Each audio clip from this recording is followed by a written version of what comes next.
Landlord chicken biryani and the magical fox. बहुत पहले एक गांव में भोलाराम बोलकर एक गरीब किसान रहता था। वो बहुत बुद्धिमान था और चतुर भी था।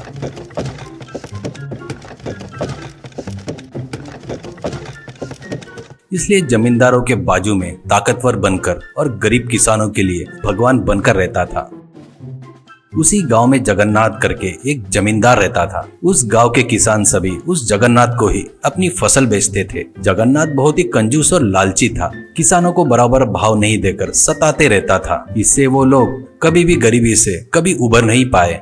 एक बार भोलाराम जगन्नाथ को अपनी फसल नहीं बेचने का निर्णय लेता है और फसल हाथ में आते ही पड़ोस के शहर में जाकर अपना धान बेचकर आए हुए पैसों से तगड़े मुर्गे खरीदता है और एक शिकारी को पैसे देकर 2 लोमड़ियां भी हासिल कर लेता है।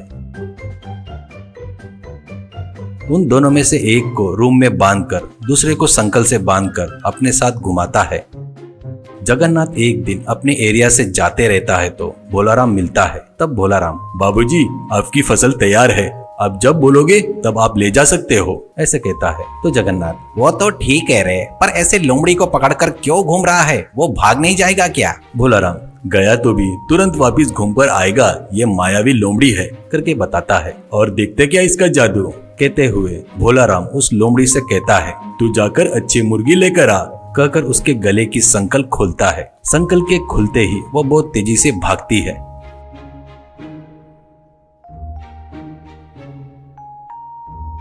तू पागल है क्या? वो लोमड़ी तो दोबारा तेरे नजर में आएगी नहीं, करके बोलता है जगन्नाथ। भोलाराम, आपको उसके बारे में नहीं पता, वो मायावी लोमड़ी है। कल आप हमारे घर पर खाना खाने के लिए आओ, आप आएंगे करके विश्वास से मुर्गियां मंगवा रहा हूँ, देर ना करते हुए जल्दी आना, ऐसा कहता है भोलाराम।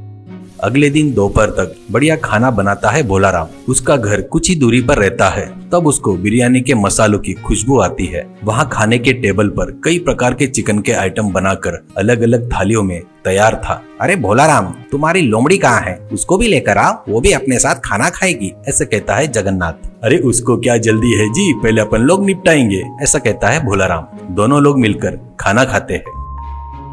खाना खाने के बाद जगन्नाथ को लोमड़ी की याद आती है। वैसे मायावी लोमड़ी मेरे पास रहा तो बहुत अच्छा रहेगा, करके सोचकर भोलाराम से कहता है, अरे जाओ अपनी लोमड़ी को लेकर आओ, देखता हूँ, करके बोलता है। जगन्नाथ की बातों पर खुद ही मन में हंसकर उठकर जाकर रूम में बांधकर रखे हुए दूसरे लोमड़ी को रस्सी से बांधकर बाहर लाता है। जैसे ही बाहर लाता है वैसे ही 500 सिक्के में बेचता क्या, करके पूछता है जमींदार जगन्नाथ। तो भोलाराम सिर हिलाते हुए, बेचना ही काम है, लेकिन उस पर मेरी जिंदगी की गाड़ी चलती है, उसको बेचा तो मैं भूखा मर जाऊंगा। तुमको देने वाला धान पूरा बकाया लेकर जाओ, पर लोमड़ी को मत मांगना, करके बोलता है। तुम्हारी भीख नहीं चाहिए मुझे, तो बस वो मायावी लोमड़ी चाहिए, ऐसा कहता है। 1000 मुद्राओं में लेकर जाता हूँ, ऐसा कहता है जगन्नाथ। आप इतनी ही जिद कर रहे हैं तो मुझे 1500 मुद्राएं दीजिए, कहता है भोलाराम मासूम सा चेहरा बनाकर। उससे कम बोलोगे तो नहीं जमेगा, भावबाजी नहीं होगी, ऐसे कहता है।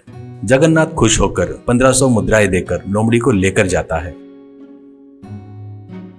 घर जाकर जगन्नाथ अपनी पत्नी रुक्मिणी से, देख मैं एक मायावी लोमड़ी खरीद कर लाया हूँ, वो अच्छे अच्छे मुर्गे को चोरी कर लाकर देगी, ऐसा कहता है। मैं मर भी जाऊँ तो इस बात पर यकीन नहीं करूँगी, ऐसा कहती है रुक्मिणी। जमींदार जगन्नाथ भी भोलाराम के जैसे लोमड़ी को पकड़कर, जा रे जाकर अच्छे मुर्गे पकड़ कर लेकर आ, करके बोलकर उसके गले की रस्सी खोल देता है। बस उसी क्षण वो भाग जाता है लोमड़ी। ऐसे बहुत दिन बीत जाते हैं पर लोमड़ी वापस नहीं आता। इससे जमींदार जगन्नाथ उसके साथ धोखा हुआ करके समझ में आ जाता है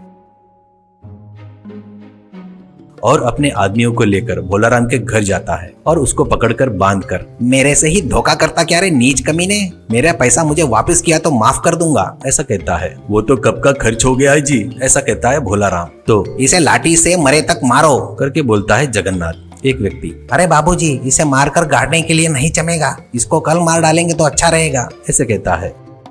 वैसे ही करेंगे, सुबह तक ठंड से मरने दो इसे, ये पहने हुए कपड़े ही रखकर इसे धानी से बांध दो, ऐसे कहता है जगन्नाथ।